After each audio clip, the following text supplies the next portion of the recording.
Welcome to the Reunion Podcast, where traction, nourishment, and thriving in business and life come full circle. We're your hosts, the founders of Reunion, and each week we're going to sit down with incredible entrepreneurs from our community to shine a light on their stories, the bold moves that create real traction, and the raw truth behind their challenges and wins. If you're ready to be inspired, grow alongside a powerful network, and see what it really takes to thrive, you're in the right place.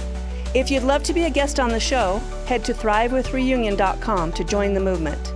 And don't forget to follow us on LinkedIn, Facebook, and Instagram. All the links are in the show notes. Now let's dive in. All right. Hey, Wes. Yo. Thanks for coming out, being on our podcast. We want to spotlight you, help other members understand what makes you tick, what keeps you up at night, what things you're passionate about. Tell us a little bit about what got you started in entrepreneurship, first of all, on that journey of entrepreneurship, which is a long and lonely road sometimes, but ups and downs and all that stuff. What got you started into business ownership? Well, first things, just thanks for having me. It's great to be on a podcast where I'm not interviewing people, so it's kind of it's the other side of it. Yeah. But we got you triple teamed too, so it's funny because when you look back at it, especially with our podcast, I ask people the same question: how'd you start? Right? What got you going? Well, I remember as a kid that my dad shoveled and plowed the streets for the city, so I love the curve of the snow shovel when I'm shoveling the driveway. When I was a little kid, I'd go all the neighbors and try and shovel their driveways, and started building that way and moved into mowing lawns and stuff like that. So I don't know if it's an entrepreneur bug inside of me or just the perfection of that with cutting lawn a specific way, right?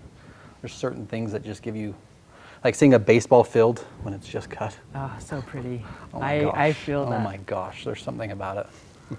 And I loved it. I just loved it. So, I mean, what got me into commercial office furniture? yeah. 2001, I was in a car accident. I broke my back. And at the time, I had a hole-in-one, 3 or 4 handicap or whatever. I don't remember because it's, anyway, so long ago. It's but been on my mind, yeah. At 16, I had a hole-in-one. And the doctor at the time, back surgeon, told me, you may not walk. You're going to be fused from your lumbar to your sacrum, and you can't play sports the way you played. Like, you're 65% of what you could ever be. And that year was basketball, baseball, golf, and that was what high school was for me as a 16-year-old. Sure. I mean, if you imagine what that's like for kids today, right? But my uncle came to me and said, hey, if you graduate with your class, I'll take you and 6 friends to Moab for a week. Drive my Jeep. I'm like, let's do it. Parents said go to work. So I was down at ZCMI Center Mall working when there was a ZCMI Center Mall, right? Mm-hmm. But that's what got it into. My uncle did commercial furniture installation.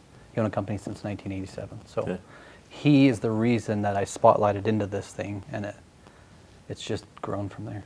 Okay, awesome. That's great.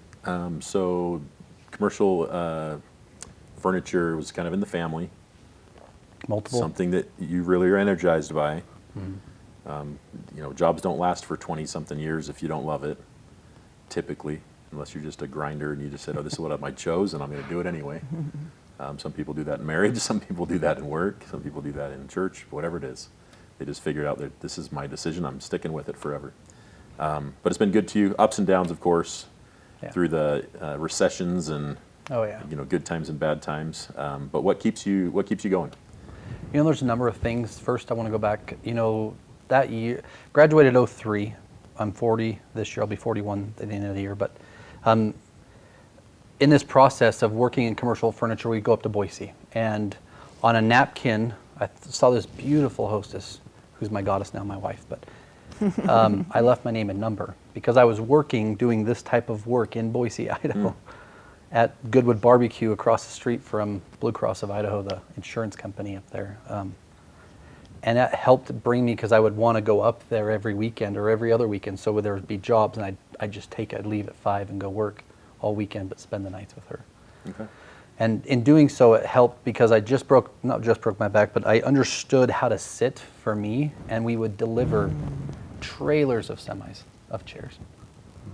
Like, you're talking 300 chairs to a semi, and we'd get to deliver them, and most people would just place them on a desk and walk away. Well, I would teach a group of people how to sit at 18. I love that.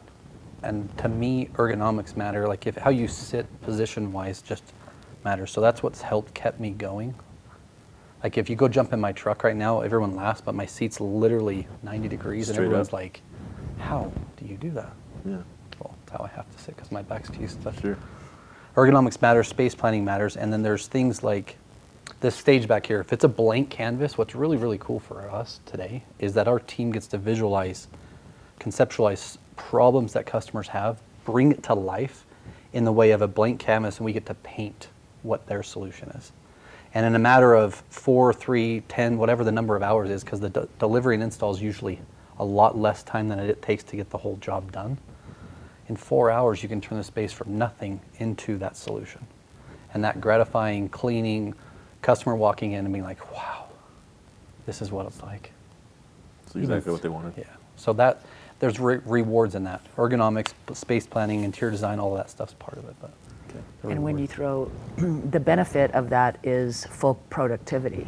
Oh yeah. So, Well, never quite full productivity. no, but I mean, like you, Higher productivity, let's be You're- honest. you're As business creating- owners, we know there's no such thing as Yes. full productivity. full as in, The most you're ever going to get out of them. but when you're a boss, knowing that that's your end game, most bosses don't take into consideration the environment that you're creating. Like you want fun or you want focus, or you as a boss, you're looking at the whole spectrum of a human in their day, because everybody spends more time at work than they spend anywhere else. Yeah. And so in fact you have a really cool thing that you say, I want you to go home better than, I can't remember what the words are, but I want you- Yeah. anyway. Yeah. So it is. I love that you're passionate about this, and it matters so much to what a boss needs to to create an environment. And we talk about a lot of things, right? I mean, you think most people spend $3,000 to $5,000 on a mattress, right? And they spend 6 hours, 7 hours at most. Even divide it in two because there's two people in the bed most of the time. But you spend 12 hours in a chair and you spend less than $100. Like the math just doesn't pencil. Yeah. No. And if you're an owner of a company and you're watching this, spend money on the freaking chair. Like Yeah. just spend money and then have us help teach you how to sit because it really matters. Your employees will feel it. Yeah. And You do so much more than chairs, though. Obviously. oh yeah, Cubicles, desks, All office. electrical, like raise and lower desks, all the basically anything commercial office furniture. But you must be just passionate about chairs because that's all we talked about so far. Yeah. Yeah, and It's chairs, matters. I It mean, all starts with a chair. It's, I mean, yeah, it does start with the chair. A lot of people like to spend money on the brand names, but we do Main Street office, Main Street commercial moving. We are a full in-house turnkey option that basically we can move you, decommission your space, or update your space. Any spaces from, let's say, a full 6-story building to a 100 square foot office, right? It doesn't necessarily matter. We sell $50 chairs to people who walk into our store daily. It's not, it doesn't make money, Yeah. but it's because we like to help people, Yeah, right? And that's business is about helping people. We all want to solve solutions, and our team is bought into that. Our employees even, like, if you think about it, all of you guys probably start at the bottom. I was starting with cardboard cutting. And today, like, I'd love just to go make sure the cardboard's in a perfect line, stack it in the truck really, really nice. Like, but I went through all the aspects of of business within our company. Yeah. And I'm third generation. My uncle had started his company. I'd worked for Main Street back in 03, came back to Main Street in 2018, and part owner, and then me and my partner own 50-50. Okay. So, yeah. All right, let's back up a little bit and just learn about you as a person. Where were you born? Where were you raised? Salt Lake City, St. Okay. Mark's Hospital. Okay. Okay. Well, I didn't. Okay. 6 pounds 8 ounces, 21 inches. Yeah. So, But no, just grew up in Salt Lake. Went to Granite High before that was Granite High Wow. is no longer, right? Yeah. One of the last few years before they, Tore it down. yeah. Now it's a library, but so born in '84, if my math's good. Yep, You'll it be- is. All right. And married in 2000, I got married in 2008. 2008. Have how many children? I have 2 princesses, 2 girls. Yes. Okay, and they're how old? 6 and 9. And they can basically get you to do anything they want. Sometimes. I mean, They get their way. Mom gets what she wants more than they do. But Okay. yeah. So out of the 4 of you, you're 4th place in what you want in the house, right? As most good fathers go. I would say To we girls. have good, hard conversations as a family. So we all get kind of what we want. Oh, well, I need to learn how to do that one. Yeah. I'm living with a wife and a daughter, and I don't get my wife away very often. Wow. Shows that I want to watch, 50 want to eat. I'm last place, and that's okay. I've been that way for 25 years, so it is what it is. Yeah, the fantasy rankings, like you're. Fantasy rankings, I'm not even on the rankings. Yeah. It's like I'm off the sheet. Yeah, like you're. Yeah. First, second, I mean, if there was a fourth, maybe I could have it. Yeah. It's makes not. sense. We only do top 3. Top 3. Yeah. There's like a family ranking. Yeah. In your kitchen Yeah. in vinyl letters. Bracketology. Just like all the. Yeah. Just have And I'm not even on there. It's a new style of like I don't bird order or exist. something. Every week they like announce like, hey, everybody, we are like excited to announce this week's like top. Top 3. Top It's 3. the same as last week. And Matt, you're still not on the list. They hit like So that's random fantastic. generator, just randomly generates it and it too. says- You're always The at bottom. randomizer. Yeah, the random, and then it says like, not like you have just what is that? Just nominated. Just what's that? What's Honorable mention. Honorable mention. Yeah, that's yeah, it. yeah. Honorable mention. Honorable mention. Awesome. Matt Moody. So, That's good. have you always lived in Utah then? I have. Okay. Yeah. And right now you're living in what city? Live in Harriman. Okay. Yeah. That's a city that is growing It is like a nightmare. crazy. That's what Yeah. it is. It's a nightmare. Okay. A lot of new move-ins up that way. All right. You got to have some questions for him. Yeah, I got 24 more questions over here, but I got. No, you're good. I mean, you mentioned a little bit in the very beginning. You talked a little bit about how this is different because you're on the receiving end of this podcast instead of being the one running it. But you've been running a podcast for a long time, so a lot of people who are watching this maybe don't know that. So maybe talk a little bit about that and what that experience has been for you as you've kind of built up your podcast process. I think as you start anything, you kind of have this goal to do it, and maybe you make it perfect or not. But I can attest to my coach that just said ship it. If it's on your phone, video it, send it out. Doesn't matter. Audio is great, but just get the repetitions done. So 2.5 years ago, we started with an elevated office mindset, talking about commercial furniture. No one cares. Really? No one cares. Oh man, That's surprising.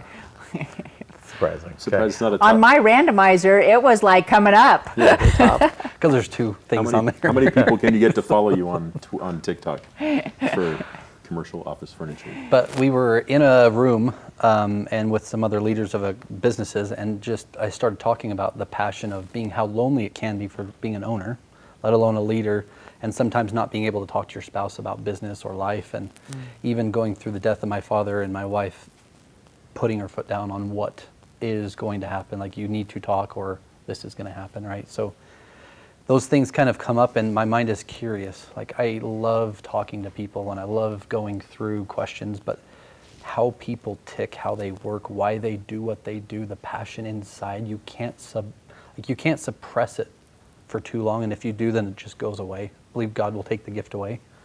But our podcast is called Give Us It, where we talk about business and life and literally interview business owners outside, making it a real, raw, relevant conversation to get to know who people are. Because once you know someone, then you can know, like, and trust them, and you can also refer them to family or friends. And selfishly, we get some plugs for commercial furniture, but generally we don't. We care about people. But you get to meet a whole bunch of new Oh my gosh. people every week and It's so So much amazing. fun. having a good time with them. A good activity, whether that's boating, fishing, skiing, golfing, whatever it is, right? Yeah, I just had this idea, like I was talking to Diana prior starting or just after starting, and wanted to be outside. And my dad died 19, so my mom and I bought a surf boat together, which people think a surf boat, wow, you got a lot of money. Well, no, you just have debt. But we took the concept, and I just told Alex, our team, I said, hey, I want to invite 4 businesses out. It's a way for us to kind of get to know each other. They'll get to know who we are. And man, it's just blossomed. Like, people's stories, when you get to hear someone's story about why they do what they do, man, it just changes your perspective. Sure. Changes your perspective. So. It was really fun. So I had the opportunity to do it on the back of a boat. It is, first of all, it's beautiful, that just being outside, and just the conversation. There were 2 others that were doing the podcast at the same time, and we just took turns, and I got to know them a whole lot, and it was just so much fun. And the questions are relevant, and it was smart, and it was comfortable, and it was a lot of fun. Did you get up? Did you get to surf? She tried. I tried. Like heck. I can't get up either. Boats don't have enough Oh. power, enough Well, horsepower to pull me out of the water. I'm a skier, Oh. so this is a different feeling. Anyway, yeah. we're gonna go up there, and I'm gonna get up.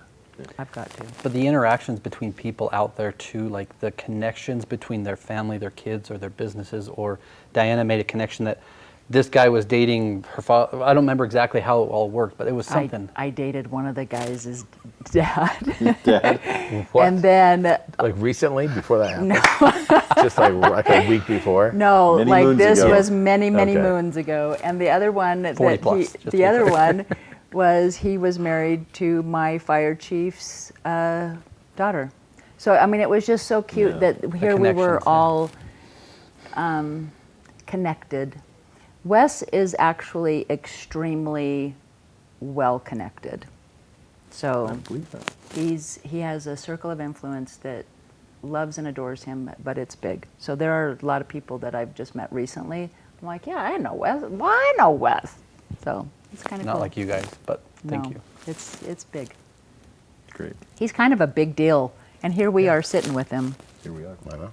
I'm grateful for it, by the way. Yeah. Have you had any habits or routines that have been key to, that you would kind of point to that would have drawn you to the success that you've had in business, or that have led you to that success?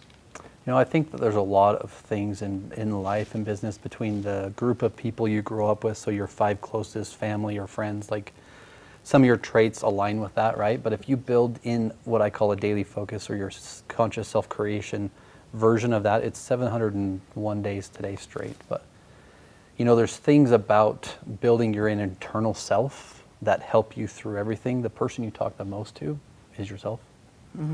So there's negative self-doubts, or you hear other business owners tell you can't do this thing, or it doesn't work. Like, you just need to get in real estate. This business is never going to pay you money. It's always going to zap your time, cause you stress, and you're never going to be home with your family. Well, every single day is a day you wake up and you choose to be better.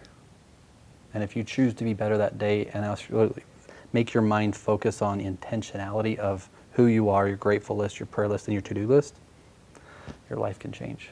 It can be subconsciously changing, not just a conscious decision to change too. So Yeah, I love I would that. say routine is something that every business owner absolutely needs. Yeah. And get a good mentor. Mentors are huge. Yeah. I had somebody ask me that on another podcast. They said, what was your advice to a young entrepreneur? It's like, dude, go find someone who's done it, that knows it, and that's willing to give you some other time. If you can get a mentor. So earlier you said just you should join and be a realtor. It's super easy being a realtor, right, Aaron? It's super easy. I mean, there's a Like, background nothing, check. but Nothing that's to it. it. Nothing to it. Like, anybody can do it. 120 hours. Stress free. It's always good. Plenty of business for everybody. So. I mean, just like, if you ever watch like HGTV, I mean, you look at 3 homes, one of them's going to be the right one, and then 2 commercial breaks. It's done. It's over. Like, it's over. It's like a half-hour episode. Yeah, which one did you like? I it's showed like you 3 super homes. easy. You Yeah, have to buy like, one. Pick one of the 3. Yeah. And then it's like a commercial break, and they come back and buy it. And it's like super simple. Dude, And that's like roll a- credits. It's like 20 minutes of work, 10 minutes of commercials, and you made $10 million. Except for the editor having to edit everything and commercial cut everything out. Yeah, that's the only thing. But, And the 25 other homes on a Yeah, Friday yeah. night. if they were good, it'd only be 3 homes. If they were good. Yeah, that's funny. Wait, so I missed that. So he said just earlier. somebody said just be a realtor and just do this other Okay, thing instead of doing it. okay. At least that's what I heard you said. Me? Yeah, just now, because we were talking about that. You said someone gave you the advice, just be a realtor. Just go into real estate. Oh, I don't know if I said that, but if I I swear did. you did. I did. We'll find out. We'll Gainer, rewind it. play We'll it rewind back, Gainer. No. We'll rewind it back. We'll rewind it back. And No, And if he didn't, then cut that whole segment out, would you? That I looks don't know. stupid. I don't know if anything is easy. If you don't commit to being a business owner or a leader or your whatever role you play within the house, like the bigger thing for me is the daily routine isn't because I like it. I don't like working out. My wife will not very much like that, but I don't. But if I start with the coldest thing, eat the frog first, as many of us have heard in a book or read in a Yeah, book, right? Brian Tracy. If you do a cold plunge first, and then you start this daily focus, and then you get your workout out, and then you go to work, man, you've already done the hardest thing of the day. Totally. So it's easier when you do something with intention, but it's hard, and you can refocus your mind. And I verbally record it, so when I get lost or thoughts go crazy, I can put my AirPods in and listen to myself tell me what I need to do again. And I don't know how to describe how it changes you. But you can reprogram your subconscious mind if you really work hard. Yeah, And I agree know with he that. talks about that too. Yep. So I have a buddy at the gym. I ask him all the time, "Hey Brian, how you doing today?" "I'm sore. I'm tired. Had a rough night." I'm like, "Dude, you got to change your story. yep. Like literally, change your story. Yeah. I'm Say, great. I'm excited to be here. Got tons of energy, and I'm going to work my ass off today at the gym." Like, say that instead, Brian. He's like, "You know what? I'm going to start doing that from now on." And then he went and did his little thing. He does a Facebook post on his way out of the gym every day. He tagged me in it. Next day, "Hey Brian, how you doing?" He's like, "Freaking sore. I'm tired." Dude, it did not stick. So hey, change your story, dude. Change your story. He's like, "Oh, that's right. I do need to change." So I tell myself I'm handsome, I'm skinny, I'm lean, I eat right as I leave the gym every day. That's what all the And comments sooner or say. later, Well, it's gonna sink in. okay, it sunk, but we don't want you to be skinny. Oh, hey. A little more skinny than I am right now would be nice. So But I think the bigger thing to think about isn't just about what routines you have in business. Like, routines are needed. You need to know finances. You need to know your numbers. You need to go through all those things. And there's no business book that teaches you. Experience or mentors, right? And going through the hard things, finding the gift in the hard thing is really one of the keys. But how you show up for business every day is how you show up for your family or your employees. Like, it doesn't change. It's not like you can just put on a different face for your business and come home and put on a different face when you get home. It doesn't work that easy. no. In fact, I have a friend who drives around.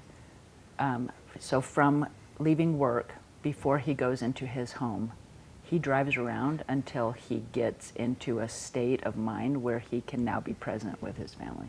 Sometimes that takes, sometimes you have to pull over and run around a block or something. Yeah. But Or it takes a couple days. yeah, it takes drive around for a Thought couple you of days. finished work on Tuesday. Long I'm in weekend, I'll be back. I'm in Wisconsin. I wasn't quite ready to see you. No, but I think it is important that, the reason we're all working is for our families. It's for that, that time when work is done, and we're all working for that time period, and that's usually the time period that's the least amount of energy in a day, is when we show up for at home, the people that matter the most. So, and I also love that you don't do stuff casually. It is full of intention. Yep. Yeah. The reason I'm doing this is because I want this. The reason I'm doing this. And so all those business owner things that you're doing, I love that it's not casual. It's with intent. And I think there's and you guys would know because you could tell me, you've been in business longer than I have. But you'll have people that tell you, you're doing too much, or you can't do this, or just tell me it's bad. Like, no, I'm doing great. I'm really doing great. There's times that are really hard, but I'm doing great. Like you said, the guy at the gym, you change your story. Yeah. Otherwise, you'll see the negative. You will focus on the negative because your subconscious will find it anyway if you don't tell the story. Yeah. So, Can you think of times in your entrepreneurial journey where you've come across that hard, or you had that, like if you reflect back and you say, okay, there are some defining moments, or there's one moment in particular where I came across this hard thing, and it would have been easier maybe to just to tap out or just to stop or shift gears or go a different route, but I stuck to it and I kind of broke through to something. Looking at your business, are there certain moments where you look back and think, that was a defining moment that really got me through? yeah, I think that, there's a number of different things that come up. 08 was hard. COVID was hard. It about killed the business. We took pay cuts as an ownership side, right? Kept all the employees, and thank goodness for PPP. But I think that the transition shift, if you know you shouldn't be in it and you know you need to get out, we knew furniture was probably not going to work for years when COVID hit, right?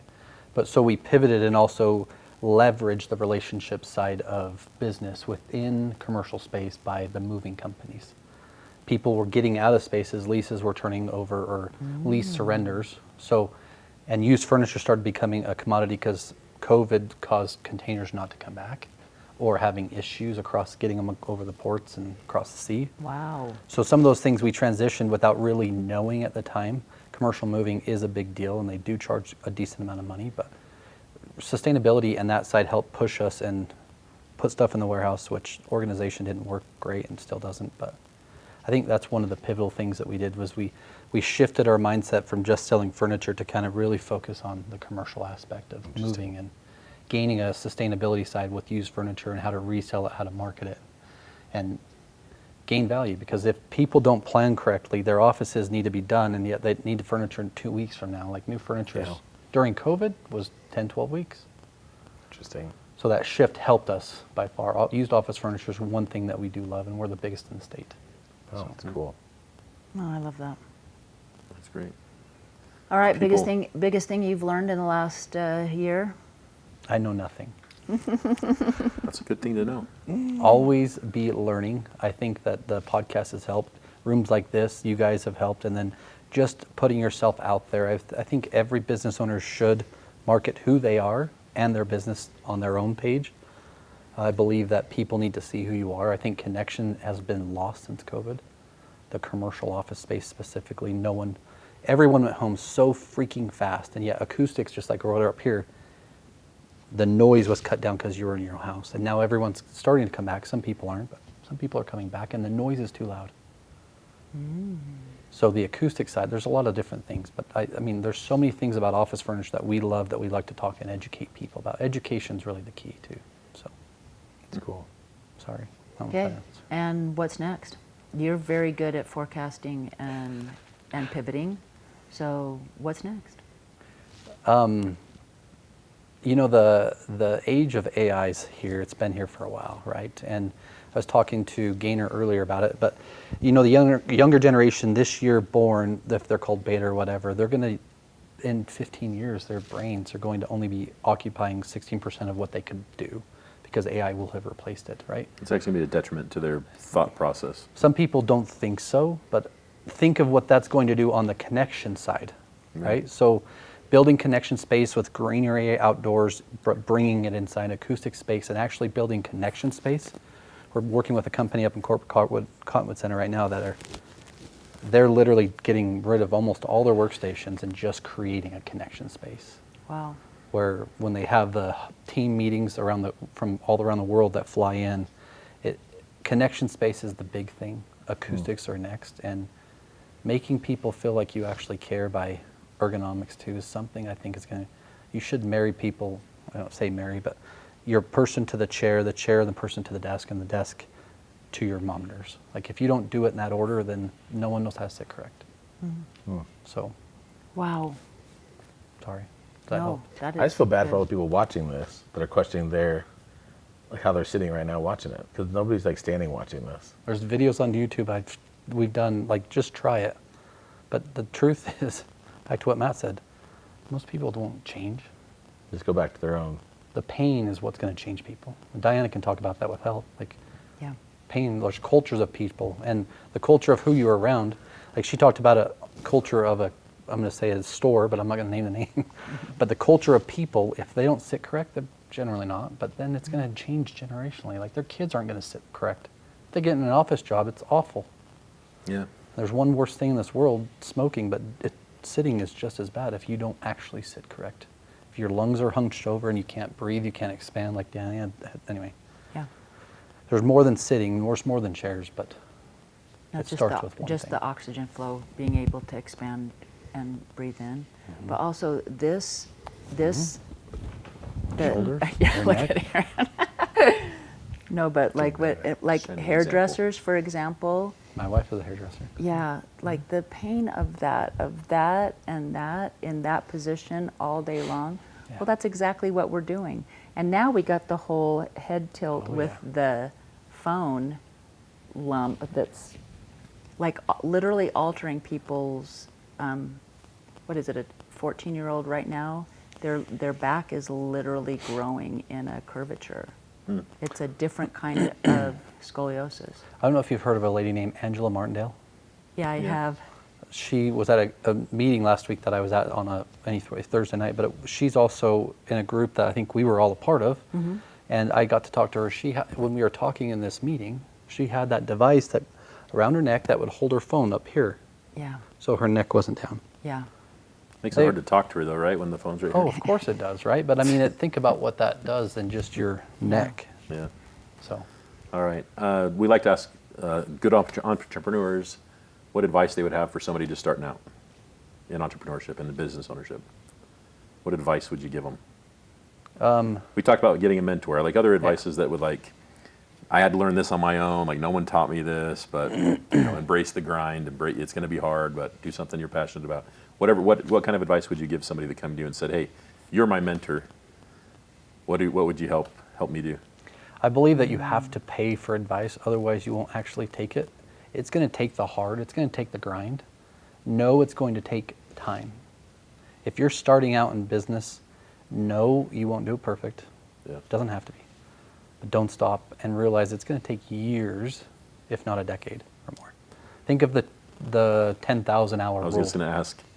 Yeah. So that very well applies, right? You're not an expert in anything until you've hit the 10,000 hours worth of execution on it. And that could mean you're great at sales and now you're an owner.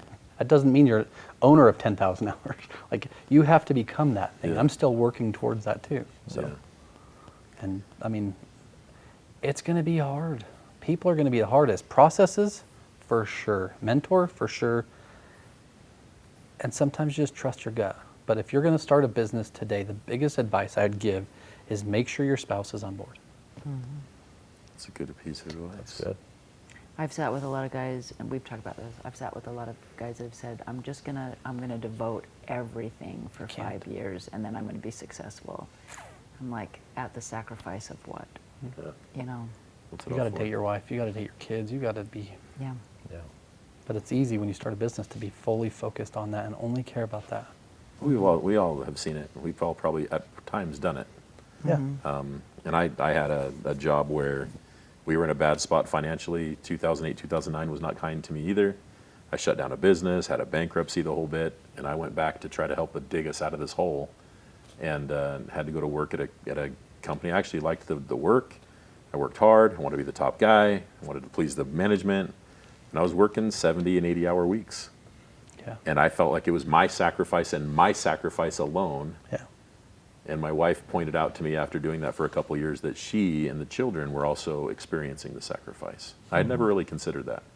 I always thought, well, you have all the nice things. We still have the home. We still have the cars. I can still feed the kids. And yeah, I'm not there, but I have to be over here doing this one thing of work in order for you guys to not have to, suffer. And she said, yeah, this isn't working anymore. You've got to We're quit your suffering. job. Yeah. And so I went from making about 4 times as much money as I went to this next job to make. And it took a while to build up the new job, so we had to sacrifice together. But it was a sacrifice that she and the kids were willing to make, and I decided I was willing to make to be able to get to the next level within business and owning my own businesses at this point. But I wasn't going to ever own the businesses. Selling cars at Doug Smith Autoplex in American Marcy Fork, Gundry Utah. last week told me you sold her car I to a did, daughter. Andrew. Yeah, I did. How While she had cute. Dippity. Yep. I How did. We cute. became friends, and that was probably like 15 years ago. I sold Marcy a Ram truck. Yeah. So. I just think it's important for people to really understand. Like my wife and I call her my goddess, but she has a business, hairstylist with esthetician, but she owns a studio salon. So she's got 2 businesses. We've got the moving company and the furniture company, and now a podcast, right? But we get to talk business, but it's not always business. It has to be intentional. Like you have to date your wife. You have to be intentional. Otherwise you'll go back to, man, I just worked 100 hours last week. Great job. Like, Yeah. because you will do that. Yeah. There's not a Yeah. choice. And as a business owner, you understand that everything that employees say are excuses. We don't get to make the excuses. No. If we don't, something doesn't work. Yeah. So, And there's nobody else to, place the blame on. extreme When it ownership. doesn't work, yeah. Yeah. It's all you, man. That's great. So you have your podcast, Mm-hmm. Give a Sit podcast. People can find you there. Go follow that. Yep. You're on LinkedIn. People can go, Instagram, Facebook. connect with you on LinkedIn. Yeah. And you like to just go and meet people, take them to lunch, just hang out, get to know people one-on-one, 1-on-4, podcasts. Oh, yeah. You name it. So I'm sure there's plenty of other opportunities we have for you to get you on other podcasts. And I'd we have love a kind of a blue ocean thought that way. The more podcasts our people can get on, the better. So we have some other ideas for you there. And you did an amazing training for Reunion last month, and there were, it was just really, really good. So Yeah, we thank appreciate you doing that. Melts my heart. There's a lot of things that I shared vulnerably in there, and Yeah, That's It was great. good. yeah, it's personal, but I want people to understand that they can change They can change. Yeah. And if you don't need to change for you, do it for your children. I Yeah. agree. Man, you've learned that in your young age of only being 40 years old. You've already figured that one out. I know. So That's awesome. you've No, learned it a and lot I sooner mean- than most people. So. And so then the trajectory here of just this attitude with already what's happened in the past, I mean, it's just going to be so much fun to watch. So I'm excited. You know, the crazy thing I didn't talk about very much is, you know, when I do what I do, it's great. But when my princesses do theirs, 30 days at ages 6 to 9 changes their attitude, their perception, their ability, their thoughts. Like, if they go back to normal and they're around the kids that say I can't, like, they go back to that pretty quickly. But Yeah. if they do something, so I know it works.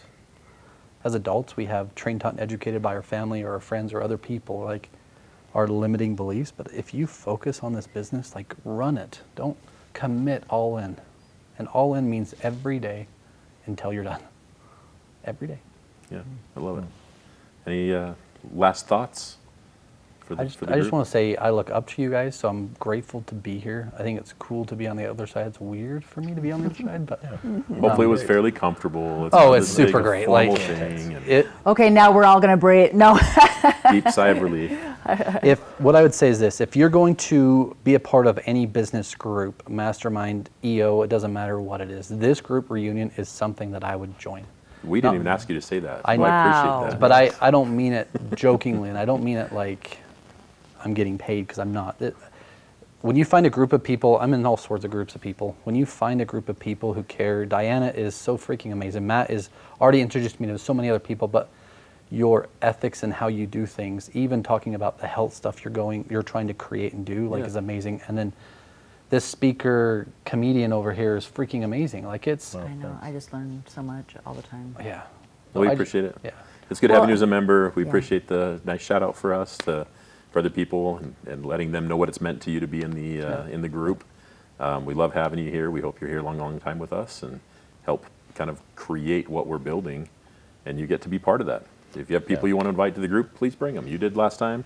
You brought a bunch of great amazing people. people, too. Yeah, we love that. We The love when the organization members is bring great people. because of the people that are in the group, and so you make it great, and you connecting with people, and the value you brought last month, and you shared some different insights, and your discussion at the table. It's all awesome stuff. Awesome stuff. So we really appreciate you. So thank you. I would just say one last thing is, you know, as a business owner or a leader, it doesn't matter what. Traction, nourish, and thrive. Like, you have to do those in your business. So what you guys are creating is better than any group I've been a part of so far. So I Love appreciate that. it. All right. Thank you very much. Thanks for tuning in to another episode of the Reunion Podcast. We hope you're walking away with fresh insights, real stories, and that extra spark to keep building traction, nourishing your growth, and thriving big. If you've loved this conversation, hit that follow button so you never miss an episode.